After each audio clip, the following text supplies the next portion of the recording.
Nah, kebaikan Tuhan dalam hidup kita, apapun yang kita alami, kita percaya bahwa di balik semuanya itu ada hal-hal yang baik yang Tuhan sedang rencanakan. Nah, pagi ini topik kita adalah menjaga perkataan.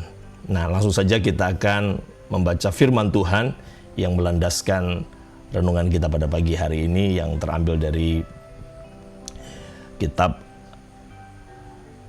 Ayub pasal yang ke-27 ayat yang pertama sampai ayat yang ke-6. Ayub pasal 27 ayat yang pertama sampai ayatnya yang ke-6. Saya akan bacakan dan mari bersama-sama membaca dengan saya. Maka Ayub melanjutkan urayanya. Demi Allah yang hidup, yang tidak memberi keadilan kepadaku, dan demi yang maha kuasa yang memedihkan hatiku, aku sama sekali tidak membenarkan kamu. Sampai binasa aku tetap mempertahankan bahwa aku tidak bersalah. Kebenaranku kupegang teguh dan tidak kulepaskan. Hatiku tidak mencela sehari pun daripada umurku. Kita akan fokus pada ayat yang ketiga, ayat yang keempat dan ayat yang keenam yang menjadi landasan fokus kita sehingga kita bisa merenungkan firman ini, bagaimana kita menjaga perkataan, belajar dari seorang yang bernama Ayub.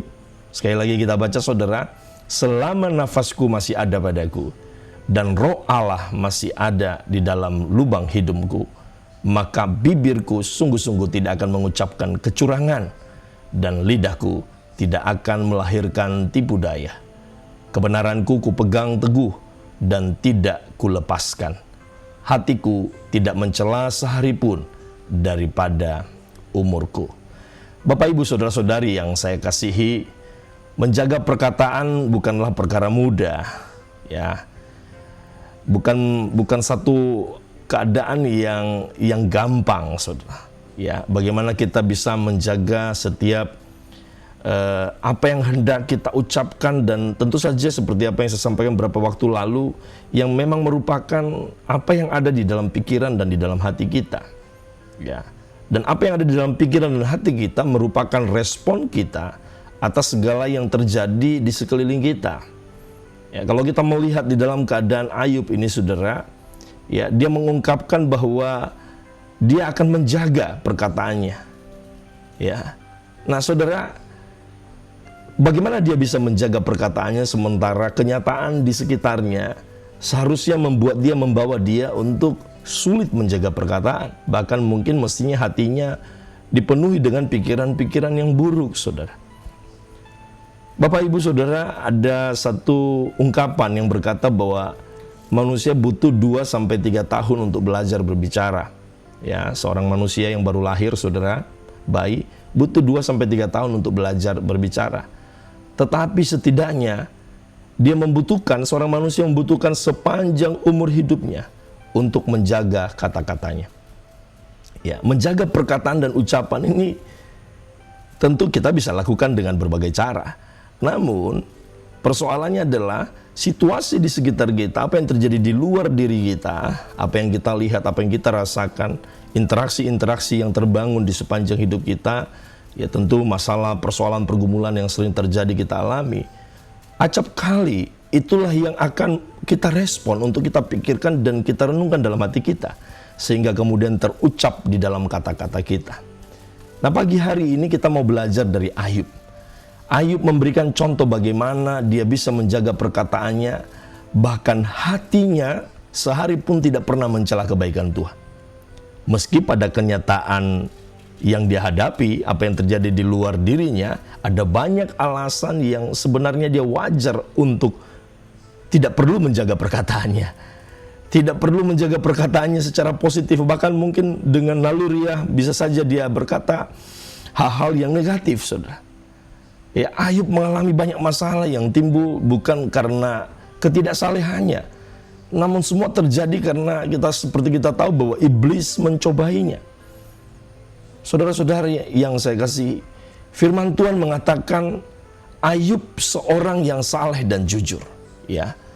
Takut akan Allah dan juga menjauhi kejahatan, ya. Seperti apa yang dinyatakan di dalam pasal pertama ayat yang pertama. Ayub adalah seorang yang saleh, jujur.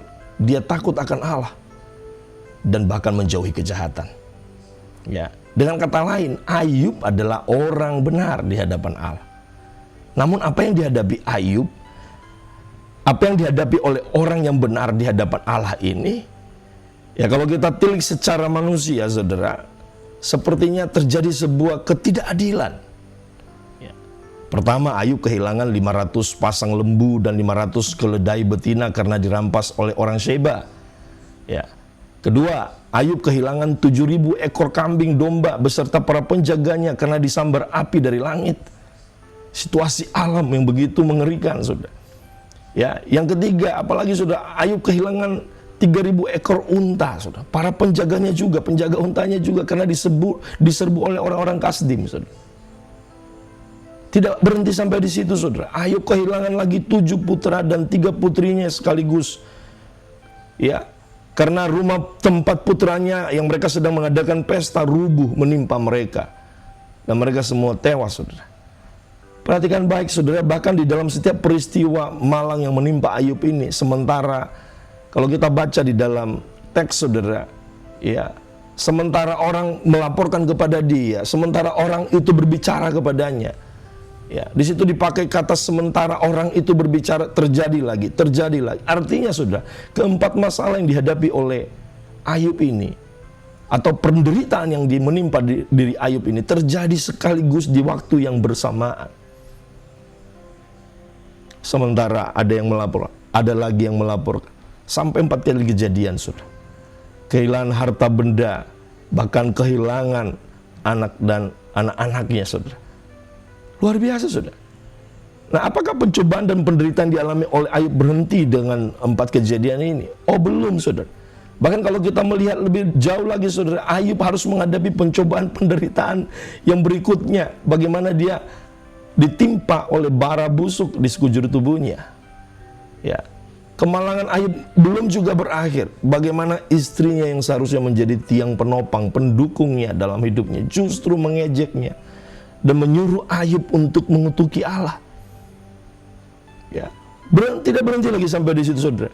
Komunitasnya, teman-temannya juga secara tidak langsung juga menuduh apa yang dialami oleh Ayub itu adalah akibat dosa yang dilakukan oleh Ayub.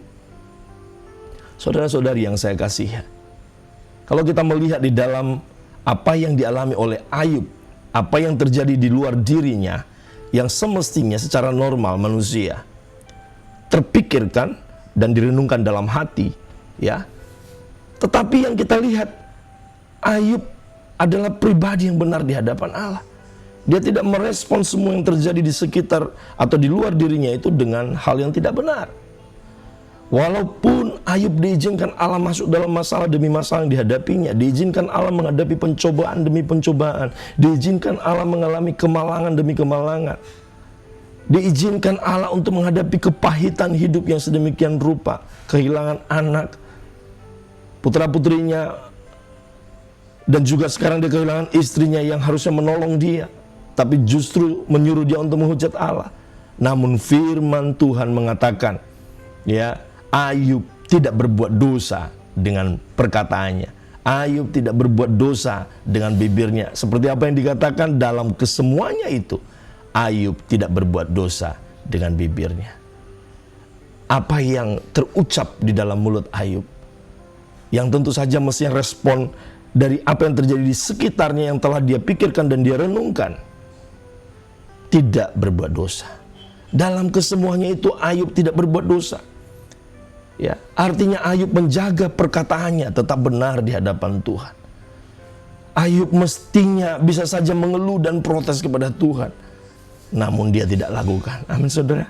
Ayub berkomitmen untuk menjaga perkataannya selama nafas masih ada padanya dan roh Allah masih di dalam lubang hidungnya. Kata yang dalam nats yang kita renungkan tadi, saudara, dia tidak mau mencela dan tidak mau mengeluh sehari pun dari hidupnya.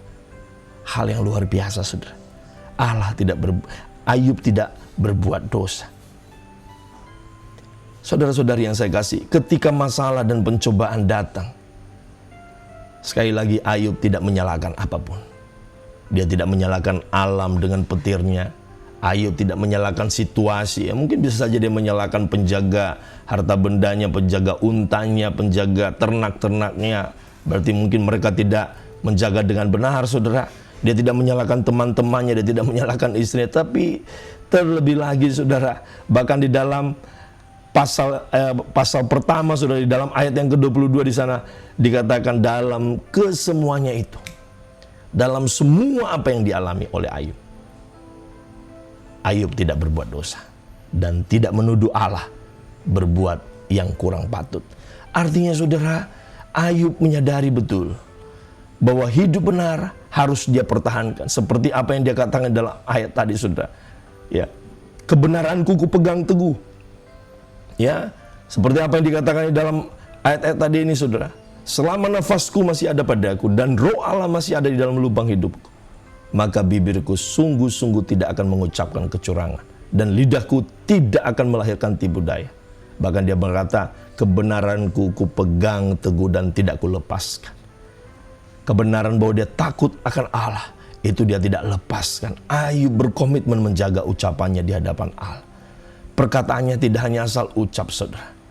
Nah, Bapak Ibu saudara-saudari yang saya kasihi, pagi hari ini, pengenalan akan Allah seharusnya berdampak pada ucapan yang keluar dari mulut kita.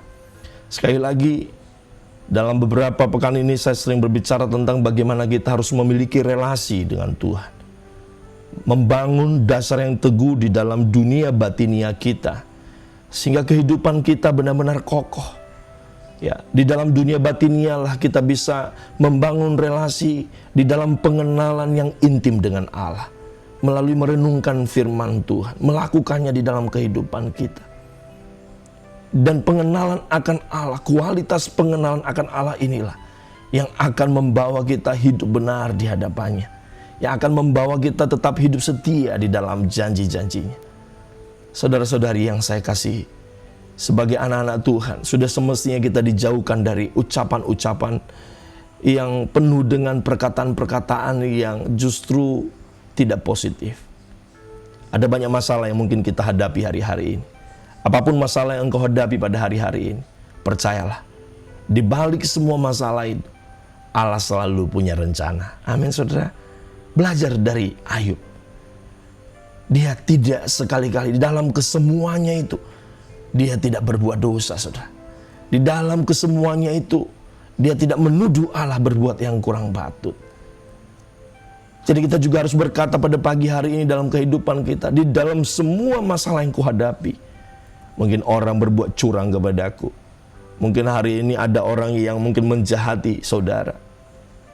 Ada orang yang iri, ada orang yang mungkin merancangkan hal-hal yang buruk kepada saudara, yang menghina saudara, merendahkan saudara. Kita harus berkata dalam kesemuanya ini, saya percaya Allah turut bekerja. Ya, mungkin saudara mengalami satu masalah kemerosotan di dalam ekonomi. Ya, dan padahal saudara sudah setia membaca firman Tuhan, melakukan ini dan itu, semua melakukan bagiannya. Jangan juga sekali-kali menuduh Allah seolah-olah Allah tidak memberkati, seolah-olah Allah tidak menyertai. Itulah yang dilakukan oleh Ayub. Di dalam segala berkat kemurahan Tuhan yang boleh dia alami, orang yang terkaya pada zamannya, saudara, ketika dia kehilangan segala-galanya, ya, dia tidak menuduh Allah berbuat yang kurang patut di dalam kehidupannya. Dia senantiasa bersyukur. Ayub menjaga perkataannya tetap murni di hadapan Tuhan. Bapak, Ibu, saudara-saudari yang saya kasih, melalui renungan pada pagi hari ini, biarlah kita dikenal sebagai pribadi-pribadi yang menjaga perkataan, menjaga kebenaran diri kita di hadapan Tuhan. Sehingga dengan demikian, kita akan terus bisa memuliakan nama Tuhan di dalam kehidupan kita. Doa saya, setiap saudara terus hidup di dalam kekudusan, hidup di dalam menjaga perkataan di hadapan Tuhan. Tuhan Yesus memberkati.